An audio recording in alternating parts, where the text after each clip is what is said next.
અ રાજ્ય સરકારની જેટલી પણ જમીનો છે, જ્યાં જેટલા પણ દબાણકર્તાઓ છે, દરેકને સમયસર માહિતી પ્રાપ્ત થતી જ હોય છે કે તંત્ર જે છે દબાણ દૂર કરી રહ્યો છે.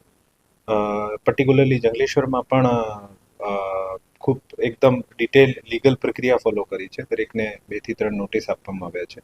દરેકને પુરાવા આપવાની પૂરી તક આપવામાં આવી છે અને બધા પુરાવાનું એક્ઝામિનેશન કરીને પછી 202ની નોટિસ ઇસ્યુ કરવામાં આવી છે. અને મને ખબર છે કે અમે અમારા તરફથી તંત્ર દ્વારા તરફથી ખૂબ જ ઇનફ સમય મર્યાદા આપી છે અને અત્યારે પણ આને પાસે સમય મર્યાદા છે જ. તો સમય મર્યાદા માટેનો કોઈ પ્રશ્ન રહેતો નથી, કારણ કે અમે શરૂઆતથી સતત દરેકને જાણ કરી છે, લીગલ પ્રક્રિયા ફોલો કરી છે, દરેકને ખબર હોય જ છે. મારા મુજબ તંત્ર પોતાની રીતે જે પણ લીગલ પ્રક્રિયા છે ફોલો કરે છે અને કામ કરે છે, અને બાકી જે પણ આવનારા દિવસોમાં ડિસિઝન મેકિંગ બનશે એવી રીતે આગળ કામ કરીશું. ના, હજુ સુધી કોઈ તારીખ નક્કી નથી કરવામાં આવી. દરેક ડિમોલિશન પહેલા અમને લીગલ પ્રક્રિયા જે પૂરી કરવાની હોય છે, દરેકને પોતપોતાને વાંધા સાંભળવાની અને કાયદેસરના આધાર પુરાવા પ્રસ્તુત કરવાની તક આપવાની હોય છે.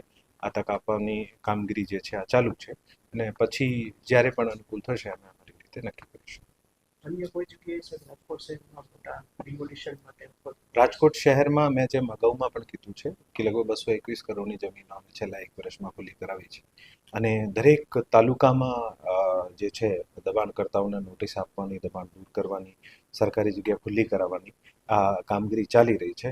હવે તો રેવન્યુ વિભાગે આવનારા દિવસોમાં રેવન્યુ ઓફિસર્સ ડાયરીમાં પણ ઓટોમેટિકલી કેમ સરકારી જગ્યાઓ ઉપર ગૌચર અથવા સરકારી ખરાબો હોય આના ઉપર કેવી રીતે દબાણ છે આને આઈડેન્ટિફાઈ કરીને પ્રોએક્ટિવલી દબાણ દૂર કરવાની કામગીરી પણ ભવિષ્યમાં કરવામાં આવશે. સર 221 કરોડની આપણે રાજકોટ જિલ્લામાં ખુલ્લી રાજકોટ જિલ્લામાં છેલ્લા 1 વર્ષમાં. 1 વર્ષ. જી.